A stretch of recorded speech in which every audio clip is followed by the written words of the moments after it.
Hola amigos, hoy hablaremos de Japón. Sí, Japón es un país que todos sabemos que es una de las principales potencias económicas del mundo, pero hoy no hablaremos de lo positivo de Japón, hoy hablaremos de algo negativo que tiene este país en cuanto a la economía.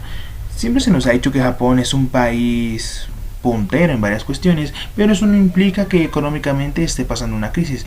En el día de hoy hablaremos de esos pozos oscuros que tiene la economía de Japón y esos pozos que podrían afectar a futuro este crecimiento que ha tenido Japón en los últimos años, porque no olvidemos que el crecimiento de Japón no es algo de hace poco, es un crecimiento que ha venido desde hace mucho tiempo, pero vamos a hablar a profundidad de esto y espero que me acompañen. Bienvenidos a Estalinismo Moderado, yo soy Sebastián y espero que me acompañen en este viaje por el país del sol naciente.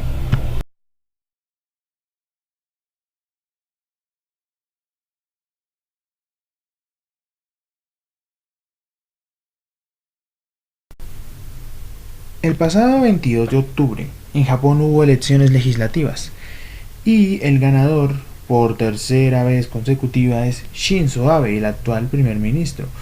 Obviamente este hombre llevará varios años en el poder otra vez tras su tercera elección. Pero de él y de sus proyectos económicos hablaremos más adelante en el vídeo. Hoy vamos a hablar de por qué Japón, siendo un país muy conocido por su economía, es un país que tiene varios problemas económicos y vamos a desvelar cada uno de ellos. Así que empecemos. Deuda externa. Sí amigos, Japón es uno de los países desarrollados con mayor deuda externa del mundo. Su deuda externa asciende a nada más ni nada menos que 9,4 billones de euros. Sí amigos, es una deuda muy grande y el problema es que abarca casi el 240% del PIB. El PIB es el Producto Interior Bruto, que es decir, que es la ganancia que obtienen los países anualmente por las cuestiones de negocios y de trabajo que se haga en el país. Pero esto obviamente tiene varios problemas. Japón es un país que tiene, no sé si una cosa positiva o una cosa negativa. Es un país que no posee recursos naturales. Sí, amigos, es un país donde, por ejemplo, no hay minerales ni petróleo. Y ese es un problema grave, ya que obviamente no tiene la capacidad para diversificar su economía, pero eso no hizo que Japón se quedara relegada al pasar de los tiempos. Japón se ha convertido en una potencia económica y yo creo que muchos lo sabéis. Si tienen un Nintendo en su casa o un PlayStation, estas dos empresas son japonesas. Si conduce un Toyota o tiene un computador Toshiba, dese por servido, tiene algo japonés en su casa. Pero amigos, esto obviamente enmascara algo que no saben muy bien. La población alta para trabajar en Japón está descendiendo y esto es a causa de dos razones: esperanza de vida y tasa de natalidad. Amigos, Japón es uno de los países con mayor esperanza de vida del mundo. La esperanza de vida de un japonés redondea casi los 80 años.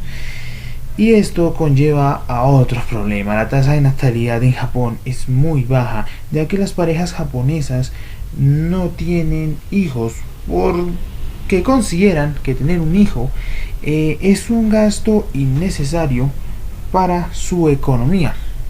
Amigos, esto es algo muy básico a la hora de la demografía de un país. Si no tienes población joven para relegar a la población mayor en el momento en que quizás tengan que retirarse, tendrás un problema, porque si no hay población joven, no tendrás población activa para el empleo. Les mostraré un ejemplo. La India, que es un país del que posiblemente más adelante hablaremos en otros vídeos, es un país con una alta población juvenil. ¿Esto qué implica? Que para los puestos laborales la India no tendrá que preocuparse por el cambio generacional porque tendrá jóvenes, obviamente capacitados para suceder. En este caso en Japón, no amigos. Sí, Japón, a diferencia de China, donde existe la política o existía la política del hijo único, no tener niños es por algo más de economía o por el simple deseo de no tenerlo. Y eso, amigos, es un problema. Problema con los inmigrantes. Amigos, Japón es un país muy curioso en el tema de inmigrantes. A diferencia de otros países, en Japón solo hay dos formas oficiales de entrar al país. La primera es si va usted de turista, es decir, si va a visitar Japón, sí tendrá el acceso al país. La otra, que ya es en caso de que usted vaya a trabajar, es algo compleja. Para que usted pueda entrar a trabajar a Japón, requiere de algo más que tener un cartón. Es decir, me explico, en Japón, si usted va a ir a trabajar a este país, tiene que su capacidad, es decir, la carrera que haya estudiado, tiene que ser algo que en Japón no se pueda conseguir. Es decir, que las cualificaciones que usted tenga tienen que ser algo que en Japón no se consiga. Y en otras palabras, los japoneses no confían mucho en los extranjeros a la hora de los trabajos. Pero eso no implica que hayan otras opciones. Hay una tercera opción para poder entrar a Japón, que es algo parecido a lo que muchos latinos han hecho para irse al país del norte, sí, Estados Unidos. Casarse con un ciudadano japonés o japonesa. Sí, sonará raro, pero creo que es la única forma de entrar al país nipón, sin las otras dos anteriores formas. Y eso obviamente es un problema porque los matrimonios por conveniencia obviamente son perseguidos porque son matrimonios que cuestan dinero. Pero obviamente, amigos, el problema de Japón radica en algo más grande. Y es un problema que podría afectar su economía a futuro. Falta de innovación. Sí, amigos, suena raro, pero en Japón hay algo muy peculiar. El japonés promedio no le interesa crear empresa. Les doy un ejemplo. Cuando un japonés joven termina sus estudios en la escuela, aspira a trabajar en empresas como Toshiba o Toyota o Sony. Es decir, quiere ser empleado de una nueva compañía. No desea crear empresa. Y eso es un problema grave, amigos, porque en el mundo de la economía, la innovación en la actualidad es algo muy clave. Y si Japón, al pasar de los años, no innova, podría empezar a caer en una crisis económica enorme. Y eso obviamente es un problema para un país como Japón, que es un país el cual siempre ha sido puntero en tecnología. Obviamente eso no implica que Japón vaya a perder poder, pero debemos entender que en una economía se deben diversificar las cosas y no siempre seguir con lo mismo. Es decir, en Japón debe crearse más empresas y más compañías que traigan innovación a Japón. Obviamente no estamos atacando a otras empresas, sino que lo ideal es que haya más competencia. Pero bueno, aquí entra también el papel de Shinzo Abe.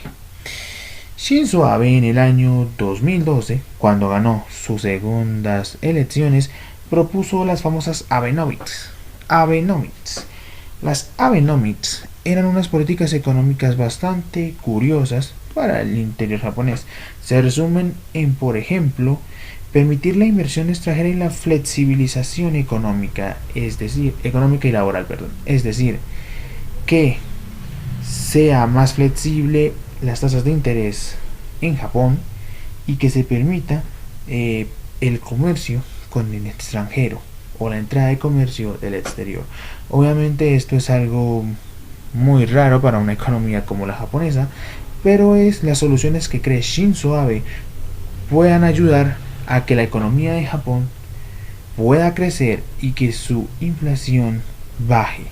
Y esto es un problema, amigos. Obviamente Shinzo Abe lo que trata de buscar es la posibilidad de que la deuda japonesa baje, porque es una deuda muy grande y que sigue creciendo y que podría seguir creciendo, porque por ejemplo esta deuda también se usa por ejemplo para pagar las jubilaciones. Sí, amigos, obviamente el tema de las pensiones es un tema muy complejo del cual hablaremos más adelante, pero este es un tema central muy clave.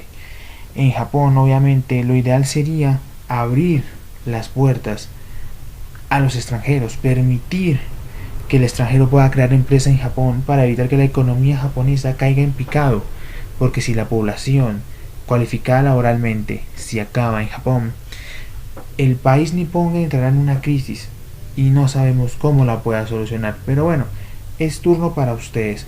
¿Ustedes creen que Japón puede lograr todo lo que puede lograr recuperarse de esta crisis o no lo logrará? Espero que me den sus respuestas en los comentarios. Y bueno, esto ha sido todo por hoy en Estalinismo Moderado. Espero que les haya gustado este video. Si es así, por favor dale like y suscribirse. Sería un placer para nosotros y los esperamos en una próxima ocasión. Un abrazo y hasta luego.